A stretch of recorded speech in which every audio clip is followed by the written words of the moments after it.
This is the same Alabama team who needed a prayer in Jordan Hare to beat an Auburn team that lost to New Mexico State. So that's really what has me bothered right now. Well, it was the right decision, Matt, and I know that there's been a lot of rhetoric spewed by many well-meaning people, but this is the only way you could have done it. The way in which Alabama got into the playoff at the number 4 spot, we will never forget. Why are we doing it? What the hell? You go out there and you beat the number 1 team in the country, and your only loss is the number 3 team.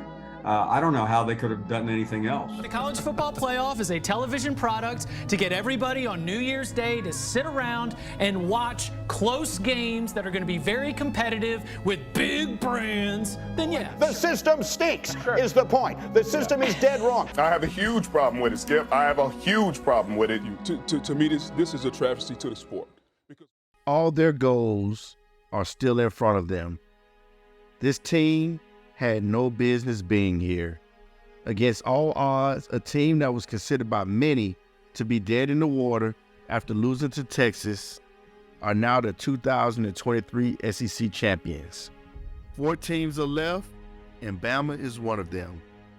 It should have been impossible, but they have the GOAT on the sidelines, Nick Saban. They also have the best turnaround story in college football, Jalen Milroe. There isn't a better win in college football this season as Alabama knocked off the 2-time defending champions, their illustrious rival, Georgia. Alabama's trajectory is still increasing exponentially. Simply put, the Crimson Tide are built for the playoffs as currently constituted, and Florida State is not. This version of Alabama can no longer be ignored or denied. No matter what anyone thinks or says, Saban's favorite team proved itself where it matters most, on the field, against the team the College Football Playoff Selection Committee considered the best in the country. ESPN columnist Bill Connolly wrote, "The College Football Committee picked the worst Bama team in 15 years over an unbeaten Power 5 champ, and the sport will be worse because of it." Keep in mind, the Bulldogs won 29 games in a row, and Bama defeated them.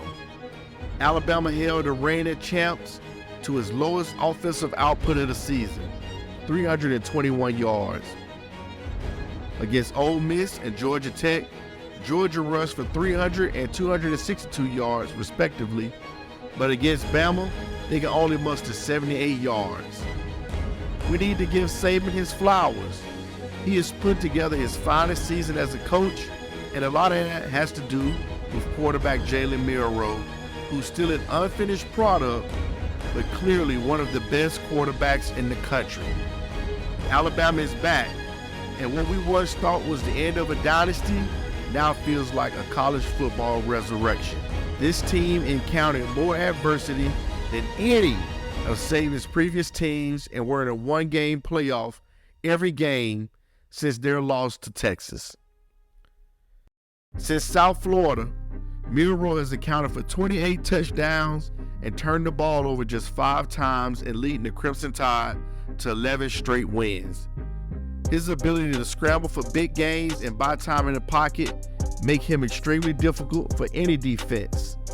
But he also has a big arm and has repeatedly connected with his receivers on deep throws. Milroe's decision-making has improved significantly as the season progressed, and a lot of that is because he's played with more freedom and confidence. A lot of pressure was placed on the redshirt sophomore to duplicate the success of previous Bama quarterbacks. However, he progressed at his own pace, and his emotions poured through after leading the Tide to the SEC championship and being named the game MVP. Saban has now coached 11 SEC championship teams, including 2 at LSU. It was the 4th time in the last 15 years that Alabama wasn't the preseason pick to win the SEC. Fittingly, all 4 of those teams won SEC titles. The first 3 went on to win national titles too. No matter which players come and go, Saban remains at the center of the greatest dynasty in college football history. Alabama should have never won this championship. This title was not in the cards for them. They were considered a long shot at best. Every year there's an argument about Alabama when they win the national championship. 2009 was a fluke. 2011, boring, same conference.